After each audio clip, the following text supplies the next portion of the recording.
মোৰ 10 বছৰে মানে বহুত অসুবিধা হৈ আছে। মোৰ গাত নিজে ব্লেডে কাটাৰ নিচিনা হৈ যায়, ঘৰৰ সকলো কাপোৰ কানি কাটি যায়, ঘৰৰ পইচা পাতিও নাইকিয়া হৈ গৈছে। গতিকে আমাৰ মা দেউতাই বহুতখিনি কৰিলে, চিকিৎসাও কৰিলে, দিল্লী নিছে, মুম্বাই নিছে, চেন্নাই নিছে, সকলোবোৰ কৰিছে। এতিয়া আৰু আমাৰ হাতত একো উপায় নাইকিয়া হৈ গৈছেগৈ। বহুতে বেজ কবিৰাজৰ ওচৰলৈও যাব গৈছে, তাতো গৈছোঁ, কিন্তু আমি মানে এতিয়া আৰু নোৱাৰা হৈ গৈছোঁগৈ। আৰ্থিকভাৱেও বহুত জুৰুলা হৈ গ'ল মোৰ মা দেউতা। ঘৰখনৰ এতিয়া একো নাই বুলিবই পাৰি। পাৰে যদি আপোনালোকেও অলপ সহায় কৰকচোন। মুখ্যমন্ত্ৰী ডাঙৰীয়া, আপুনি পাৰে যদি আমাক অকণ সহায় কৰক, আমাক কিবা এটা ৰাস্তা দিয়ক, যাতে আমি ঘৰৰ মানুহকেইটাও ভালদৰে জীয়াই থাকিব পাৰোঁ। ছোৱালী এজনী আছে 8 বছৰীয়া, ল'ৰা এটা আছে 5 মহীয়া ল'ৰা, সিহঁতৰো তেনেকুৱা হয়। প্ৰায় মোৰ ঘৰত মানে কি অদৃশ্য শক্তিৰ প্ৰভাৱ পৰিছে বুলি ক'লে মোৰ ধাৰণা হৈছে। এইটো 2008 চনৰ পৰা মানে আৰম্ভ হৈছে। যিটো অদৃশ্য শক্তি আছে, সেই অদৃশ্য শক্তি মোৰ ছোৱালীৰ ওপৰতে মানে প্ৰভাৱ পৰিছে। 2008 চনৰ পৰা মানে বিভিন্ন ৰোগ দেখুৱাই আছে। ৰোগৰ ভিতৰত মেডিকেলি যিখিনি ট্ৰিটমেণ্ট কৰিব লাগে মই সেইখিনি কৰিছোঁ মানে। ইয়াত লোকেলৰ ভিতৰত নগাঁও, তেজপুৰ, গুৱাহাটী সকলোতে মানে কি মেডিকেলি ট্ৰিটমেণ্ট কৰা হৈছে। তাৰপাছত উপায় নাপায় লাষ্ট টাইম দিল্লী এইমছত গৈছোঁ।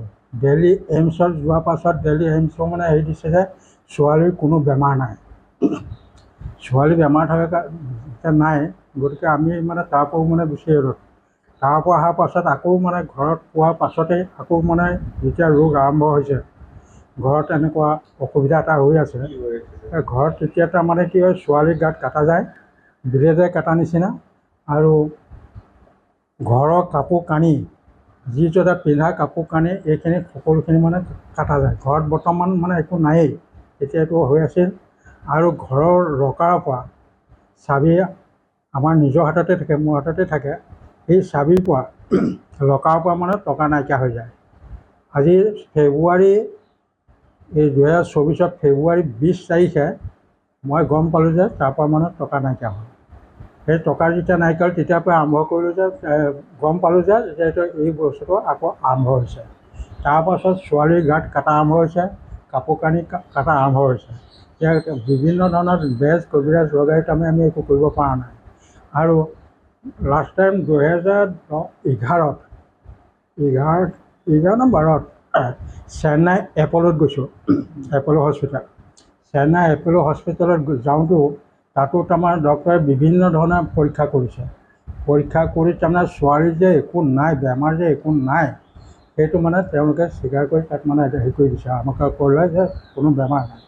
গতিকে আমি বেমাৰ ক্ষেত্ৰত মেডিকেল ক্ষেত্ৰত আমি একো কাম কৰিব নোৱাৰোঁ।